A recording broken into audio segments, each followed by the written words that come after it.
Hi, this is James Fenson from Moore and DeLille. In today's training session we're going to look at the Xero bank reconciliation with a real focus on the debtors and creditors users and some of the issues that they might find. Okay, so let's jump into the bank rec.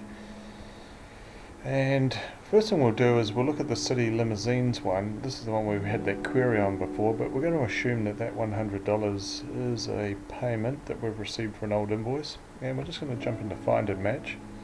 And I can see here that yes, there are some invoices outstanding for city limousines. In fact, invoice 17 is the one they've paid, but it was for $250. So I'm going to tick the little box there. And there's an option that pops up called split. So we use this split where the payment doesn't match fully. You can see the original balance was $250. I'm going to part pay $100, leaving $150 remaining. By clicking split, you'll see it actually splits the invoice into two. So it enables us to agree the first $100 has been paid, but it leaves on invoice 17 $150 remaining. So that's how we apply a part payment. I'm now going to look at a situation where we're going to receive a payment in advance, which sometimes happens. So let's say this $1,000 relates to some work we've been doing with beautiful baskets. So I'm going to click on that find and match again, and I'm going to, in fact I'm not going to click on find and match, I'm going to click on, cancel that, I'm going to click on additional details. I could click on new, but I'll just close that screen out because it's a bit too much. And I'm going to click on create and add details. That's the easier way of getting in there. So in this box here you'll see received as. Now direct payment is when we're receiving either paying an invoice in full or part payment, just as we did before. If I pull down the arrow there, you'll see that we also have the option of doing a prepayment or an overpayment. Now I use prepayment where we're GST registered, we've received a payment, so we're going to have to pay GST on that in a cash basis GST return. And I tend to use overpayment when I'm either not GST registered or I'm likely to refund that money to the client. So in this case we are GST registered. I'm going to click prepayment and enter that transaction. So I'll just scroll down a bit further. Okay, so it was received from basket case, that's the one.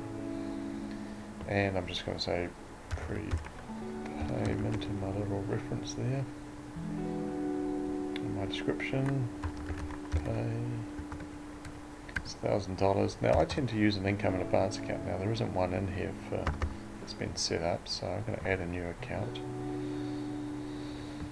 It's a current liability, so I'll scroll down to current liability code. Let's make it 810.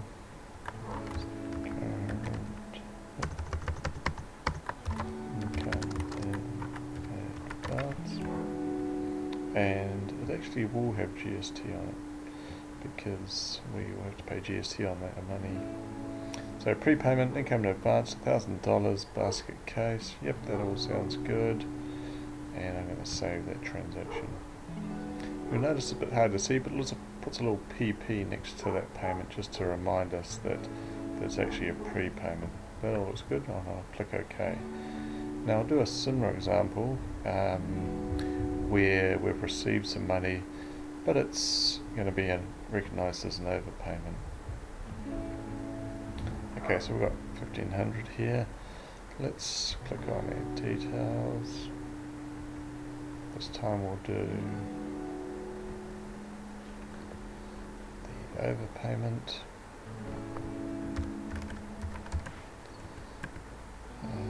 So it wasn't there, it was, this one can be Bayside. Now you notice I don't get to code it, it automatically knows it's accounts receivable, so it's only really a description I can put in.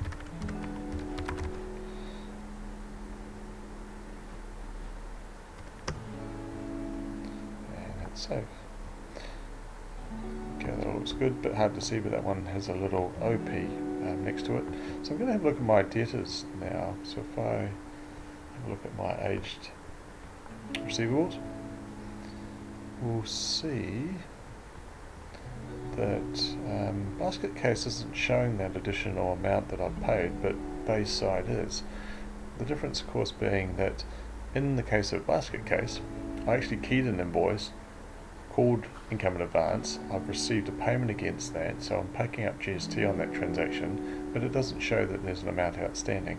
Whereas base side knows that I've overpaid that account, and that amount's, obviously there was another amount in that current period, but it'll show that full 1500 has been overpaid, and I can see that in there. If I was to jump into my balance sheet, I could see that for the basket case, if I looked in income in advance, that amount there is the monies I've received from basket case. So it's obviously GST exclusive now because I've had to pay the GST on it, but it's showing I've received that amount for basket case.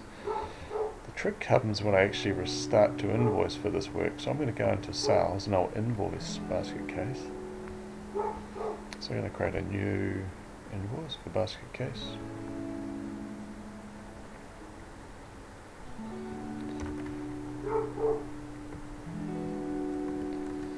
And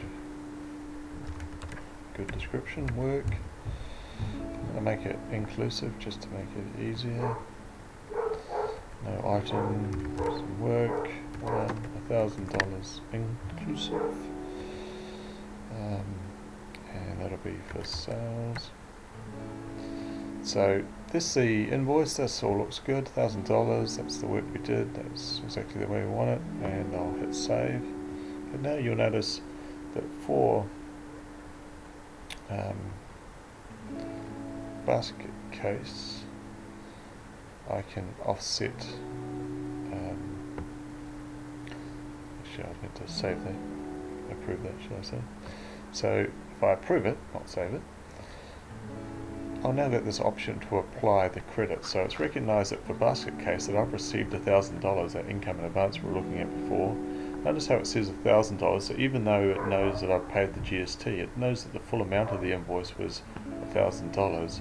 So it's both correcting the accounts receivable and keeping my GST correct at the same time. So it's a fantastic way of getting that to work. So I'll hit save there. It's asking me how much of that credit do I want to allocate. Well, I want to allocate the full $1,000. So that's now fully paid with that prepaid amount.